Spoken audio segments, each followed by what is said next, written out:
দর্শক, চারিদিকে আলোচনা, চারিদিকে গুঞ্জন এবং আলোচনা বেশ মাথাচাড়া দিয়ে উঠেছে। শেখ হাসিনা ফিরছেন এবং 1 মাসের মধ্যেই ফিরছেন। এই আলোচনাটাকে উস্কে দিয়েছেন মূলত আওয়ামী লীগের সাধারণ সম্পাদক ওবায়দুল কাদের। এছাড়া শেখ হাসিনা কন্যা সাইমা ওয়াজেদ পুতুলের একটা ভিডিও ভাইরাল হয়েছে। সেই ভিডিও ভাইরালের প্রেক্ষাপটেও আলোচনা হচ্ছে শেখ হাসিনা খুব দ্রুত ফিরছেন। ওবায়দুল কাদের আওয়ামী লীগের পরবর্তী কর্মসূচি নিয়ে নানা রকমের তত্ত্ব বিশ্লেষণের চেষ্টা করছেন ভারতীয় বেশ কিছু গণমাধ্যমে। সর্বশেষ তিনি আনন্দবাজারে সাক্ষাৎকার দিয়েছেন এবং সেই সাক্ষাৎকারে অনেক কিছু বলার চেষ্টা করেছেন। সেখানে শেখ হাসিনার ফেরার পরিকল্পনার কথাও তিনি বলার চেষ্টা করেছেন, যদিও সময় বলতে পারেননি, কিন্তু দ্রুতই শেখ হাসিনা ফিরছেন এমন কথা বলেছেন, তিনি বলার চেষ্টা করেছেন। তার কথায় যদি আস্থা রাখা যায় তাহলে শেখ হাসিনা কবে নাগাদ ফিরছেন? শেখ হাসিনা কি নির্বাচনের আগেই ফিরবেন এবং নির্বাচনের আগে ফিরে আওয়ামী লীগ কি নির্বাচনে অংশগ্রহণ করবে কিংবা করতে পারবে? আওয়ামী লীগের নিবন্ধন কি ফিরিয়ে দেওয়া হবে? আওয়ামী লীগের কার্যক্রমের উপরে যে নিষেধাজ্ঞা জারি করা হয়েছে সেই নিষেধাজ্ঞা কি উঠে যাবে? শেখ হাসিনার যে বিচার প্রক্রিয়া শুরু হয়েছে সেই বিচার প্রক্রিয়া কি থেমে যাবে?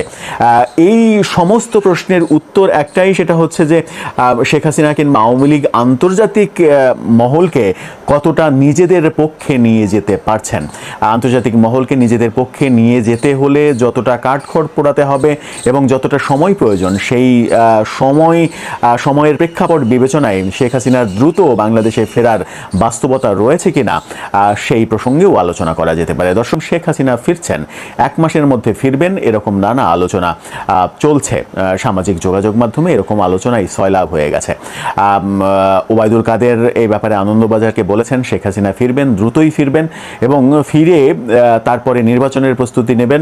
দেশে ফেরার পরে নির্বাচনের প্রস্তুতি সহ তাদের ভুল ভ্রান্তির জন্য ক্ষমা চাওয়ার প্রসঙ্গগুলো সামনে আসবে। তখন জনগণকে সাথে নিয়ে তারা তাদের কার্যক্রম ঠিক করবেন, এরকম কথা বলেছেন। কিন্তু শেখ হাসিনা কবে নাগাদ ফিরবেন তার কথাই সেই প্রসঙ্গটা আসেনি। আনন্দবাজারকে যে সাক্ষাৎকার দিয়েছেন সেখানে তিনি বলার চেষ্টা করেছেন শেখ হাসিনা ফিরবেন, কিন্তু প্রশ্নটা বারবার ঘুরে ফিরে আসে যে ওবায়দুল কাদেরকে বারবার সামনে ঠেলে দেয়া হচ্ছে কেন? আমরা একটা ভিডিও বানিয়েছিলাম যে ওবায়দুল কাদেরকে কি আওয়ামী লীগের পরবর্তী নেতৃত্বে দেখতে চলেছি আমরা, কি হতে চলেছে আদতে? এদিকে শেখ হাসিনা কন্যা সাইমা ওয়াজেদ পুতুলের একটা ভিডিও ভাইরাল হয়েছে। সেই ভিডিওকে কেন্দ্র করেই আলোচনার সরগরম হয়েছে যে শেখ হাসিনা 1 মাসের মধ্যে, সেই ভিডিওতে বলতে শোনা গেছে শেখ হাসিনা 1 মাসের মধ্যে বাংলাদেশে ফিরবেন। বাংলাদেশে ফিরে তিনি তার রাজনৈতিক কর্মকাণ্ড পরিচালনা করবেন। সেই বাস্তবতা কি বাংলাদেশে রয়েছে? সেই বাস্তবতা বাংলাদেশে একেবারেই নেই বলেই মনে করছেন বিশ্লেষকরা। তবে শেখ হাসিনার ফেরা নির্ভর করছে অনেক কিছুর উপরে। অনেক কিছুর মধ্যে একটা বড় ব্যাপার হচ্ছে প্রফেসর ইউনূস সরকার যদি দীর্ঘমেয়াদে থাকতে পারেন এবং নির্বাচন পর্যন্ত থাকতে পারেন, তাহলে শেখ হাসিনার এই নির্বাচনে আওয়ামী লীগের, শেখ হাসিনা তো না, শেখ হাসিনার নির্বাচনে অংশগ্রহণ করার কোনো সুযোগ তো রাখবেই না সরকার। কারণ বিচারের আয়োজন যেটা করা হয়েছে, নিশ্চিত করেই বলা যায় যে কোনোভাবেই শেখ হাসিনার একটা বড় সাজা দেওয়ার চেষ্টা তো করা হবেই। সেটা যদি হয় তাহলে নির্বাচন প্রক্রিয়া থেকে শেখ হাসিনা বিচ্ছিন্ন হয়ে পড়বেন। কিন্তু আওয়ামী লীগ নির্বাচনে অংশগ্রহণ করতে পারবে কিনা সেই প্রসঙ্গ যখন আলোচনায় আসবে তখন এই আলোচনাটা করা যেতেই পারে যে বর্তমান সরকার কি আওয়ামী লীগের উপরে যে নিষেধাজ্ঞা জারি করা হয়েছে কর্মকাণ্ড চালানোর ব্যাপারে, সেই নিষেধাজ্ঞা তুলে নেবে? আমার মনে হয় না যে এই সরকার সেই নিষেধাজ্ঞা তুলে নেবে, কারণ এই সরকারের উপরে সব থেকে বড় চাপ ছিল আমেরিকার চাপ।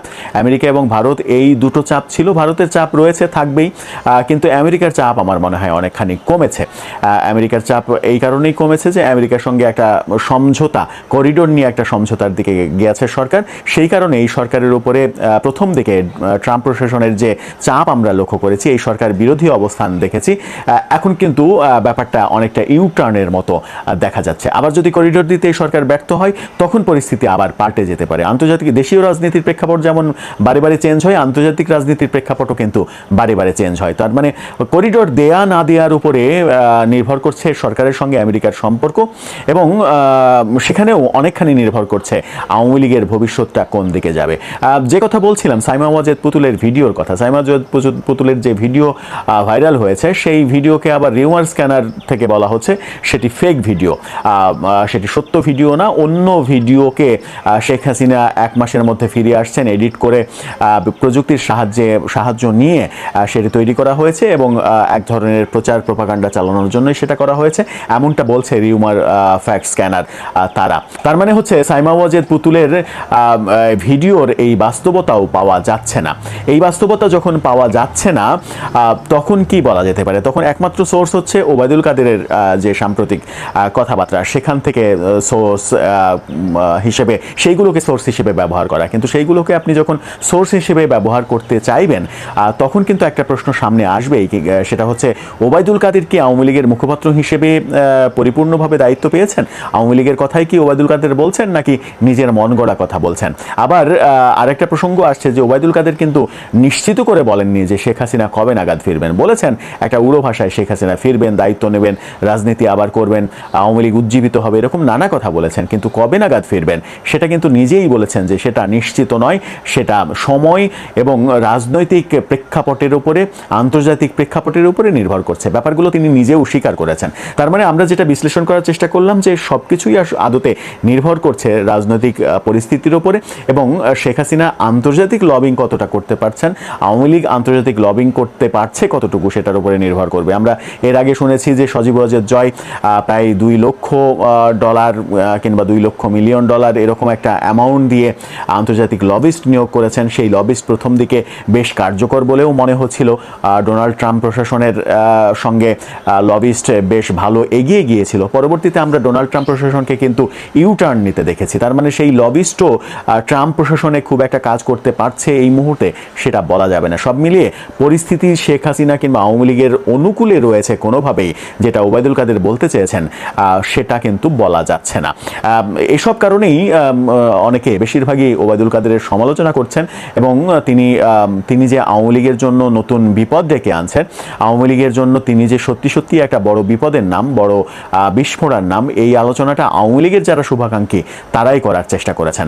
আমরাও প্রশ্ন তুলেছিলাম যে আওয়ামী লীগ কি ওবায়দুল কাদেরকে পরবর্তী সভাপতি হিসেবে দেখতে চাইছে কিনা, যেভাবে তাকে 10 মাস পরে পর্দার অন্তরালে থেকে একেবারে পর্দার সামনে নিয়ে এসে বারবার গণমাধ্যমের মুখোমুখি করা হচ্ছে, এবং তিনি গণমাধ্যমকে আবার বলছেন আমি আওয়ামী লীগের সাধারণ সম্পাদক। এখনো বাস্তবতা কোন দিকে যাচ্ছে সেটা সময়ই বলে দেবে। দর্শক, আপনার কি মনে হয় শেখ হাসিনার ফেরার যে আলোচনা চলছে সেই আলোচনার সাথে বাস্তবতার কতটুকু মিল রয়েছে? আপনার মতামত জানিয়ে লিখতে পারেন আমাদের কমেন্ট বক্সে।